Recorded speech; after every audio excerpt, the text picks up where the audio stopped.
Hello everyone, and welcome to this session on flow interruptions setup times. Now, as we saw in the core concepts of lean production at the beginning of this course, the objective of quantity control is to produce only what the customer wants and when it is needed. We then later introduced the concept of takt time, and this was the drumbeat of customer demand, which then aligns the entire production and helps eliminate waste in the system, particularly by avoiding overproduction and inventory. However, even with this achieved, in the production itself, we can have problems maintaining a continuous flow. And in this lecture, we look at flow interruptions, particularly due to setup times, and how this impacts our capacity.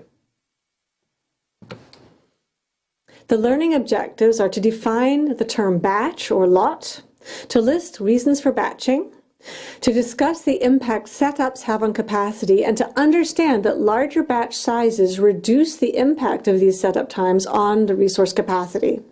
And finally, we want you to be able to calculate resource capacity with setups and batching. Production is often done in batches, and this means, or a batch or a lot, means a set of flow units which are processed together. And this is done for various reasons. For example, batches are required sometimes because a machine has a set capacity, a set size. And here we mean the amount of material that a machine has to produce at every time it's used. And for example, typical one is an oven. This may have a set number of slots for every baking run. Or a mixer, for example, will have a set size which then must be filled before the process starts. And an obvious thing with the oven, we see that in the kitchen. We bake a batch of cookies.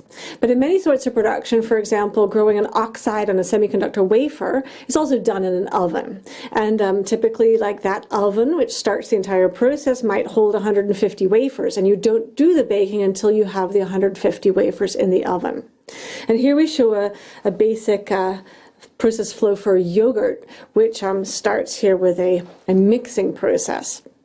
You do the initial mixing in a batch, and the flow units, which are these individual packaged yogurts that come out, are not separated until much later into the process flow.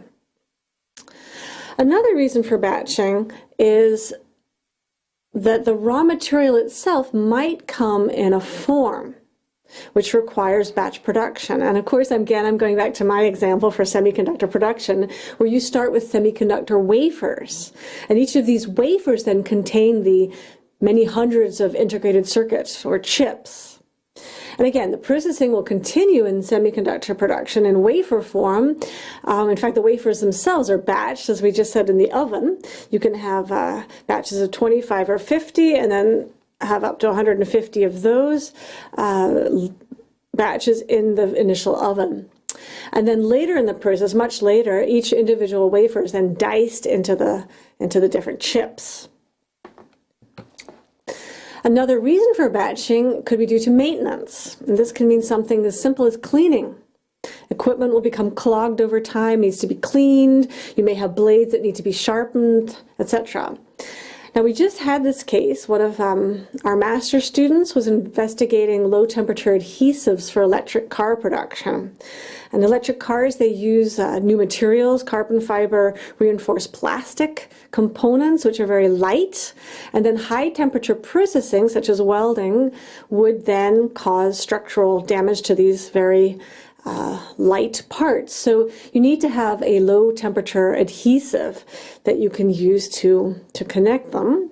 And in this particular thesis, our student was looking at the application of these adhesives and looking at the strength of the bond.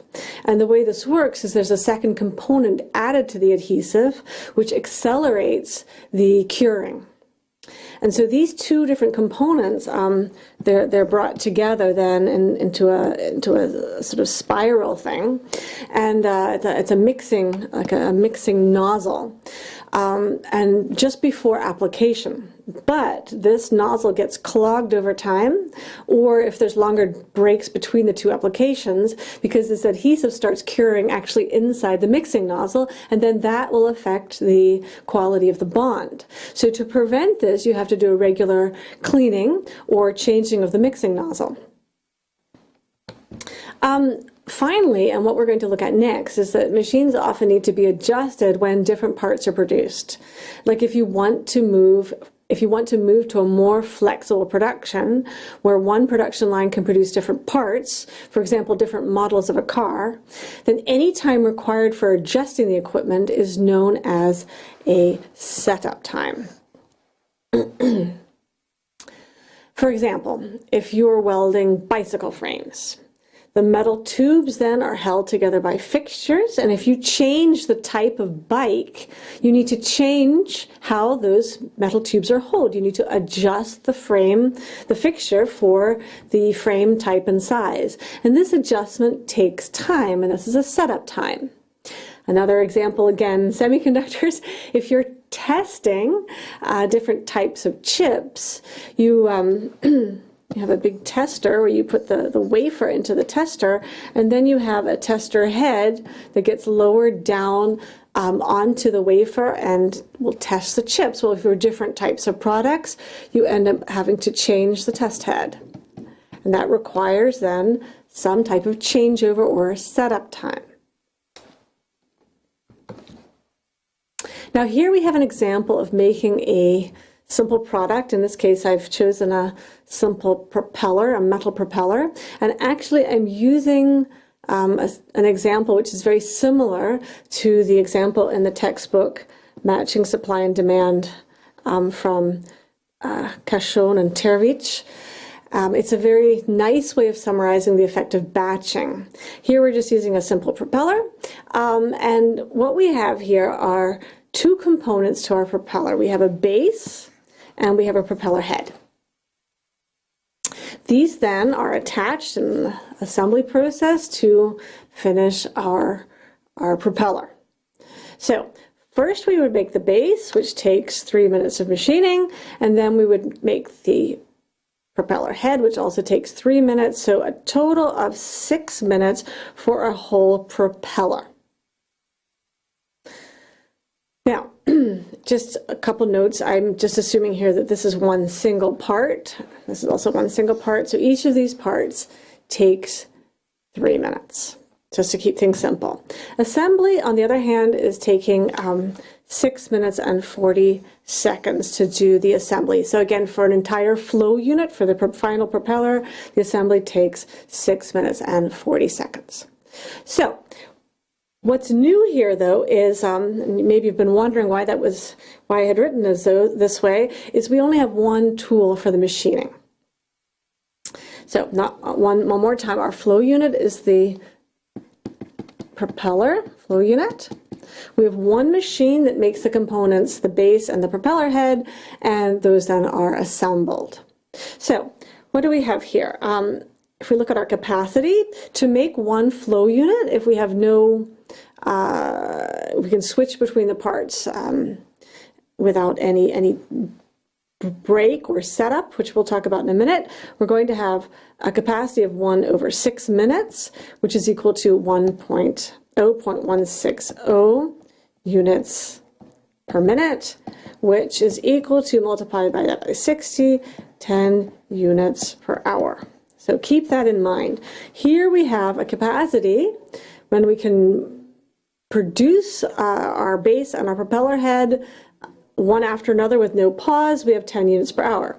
Here our capacity is then 1/6.66. Of course that's 66666, but 6667 times 60, we're going to get a capacity of 9.0 units per hour here at the assembly.